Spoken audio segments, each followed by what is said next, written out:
ಹೊರಗಿನ ಆಚರಣೆಗಳಿದ್ದಾಗ ಆ ಆಚರಣೆಯಲ್ಲಿ ಒಂಚೂರು ಆಸಕ್ತಿ ಬಂದ ಮೇಲೆ ಈ ಆಚರಣೆ ಕೇವಲ ಆಚರಣೆಗಾಗಿ ಅಲ್ಲ, ಇದರ ಒಳಗೆ ಇನ್ನೊಂದು ನಮಗಾಗಿ ಒಳಗಿನಿಂದ ಚಿಂತನೆ ಮಾಡಬೇಕಾದ ಮಾನಸ ಧ್ಯಾನದ ಪ್ರಕ್ರಿಯೆ ಇದೆ ಅನ್ನೋದು ಅರ್ಥ ಆಗೋದಕ್ಕೋಸ್ಕರ ಹೊರಗಡೆಯಿಂದ ಒಂದು ಆರತಿ ಎತ್ತುವುದು, ಹೊರಗಡೆಯಿಂದ ಒಂದು ಧೂಪವನ್ನು ಹಚ್ಚುವುದು, ದೀಪವನ್ನು ಹಚ್ಚುವುದು, ನಿವೇದನೆಯನ್ನು ಮಾಡುವುದು ನಮ್ಮೊಳಗೆ ಮಾಡಿ ಆ ನಂತರ ಮಾಡಬೇಕಾದದ್ದು.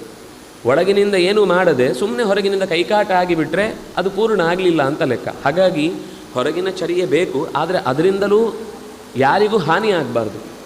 ಅದನ್ನೇ ಧರ್ಮ ಧ್ವಜತನ ಅಂತ ಹೇಳೋದು. ಹಾನಿ ಉಂಟಾಗುವಂತೆ ಮಾಡಿ ಎಷ್ಟು ಮಾಡಿದರೂ ನೋಡೋರಿಗೆ ಪ್ರತಿನಿತ್ಯ ಅವರ ಮನೆಯಲ್ಲಿ ಜಾಗಂಟೆ ಬಾರಿಸ್ತಾನೇ ಇರ್ತಾರೆ, ಕಿವಿ ಕಿತ್ತು ಹೋಗುವ ಹಾಗೆ.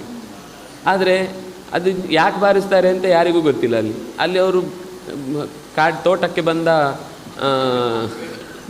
ಹಕ್ಕಿಗಳನ್ನು ಇನ್ನೇನು ಓಡಿಸ್ಲಿಕ್ಕೆ ಬಾರಿಸ್ತಾ ಇರ್ತಾರೆ. ಓಡೋದವ್ರಿಗೆ ದೂರದಲ್ಲಿ ನೋಡೋರಿಗೆ ನಿಮ್ಮ ಮನೆಯಲ್ಲಿ ಯಾವಾಗಲೂ ಪೂಜೆ ಆಗ್ತಾ ಇರುತ್ತೆ ಅಂತ ಅಂದ್ಕೊಂಡಿರ್ತಾರೆ, ಅವ್ರಿಗೆ ಗೊತ್ತಾಗಲ್ಲ. ಅಂದರೆ ಇದು ಎಷ್ಟೋ ಸರ್ತಿ ನಮ್ಮ ನಿಯಮಗಳು ಮೀರಿ ಹೋಗಿ ಇನ್ನೇನಕ್ಕೋ ಸೇರಿಕೊಂಡಾಗ ತಿಳ್ಕೊಳ್ಳೋರು ಹಾಗೆ ತಿಳ್ಕೊಳ್ತಾರೆ, ಮಾಡೋರು ಹಾಗೆ ಮಾಡ್ತಿರ್ತಾರೆ.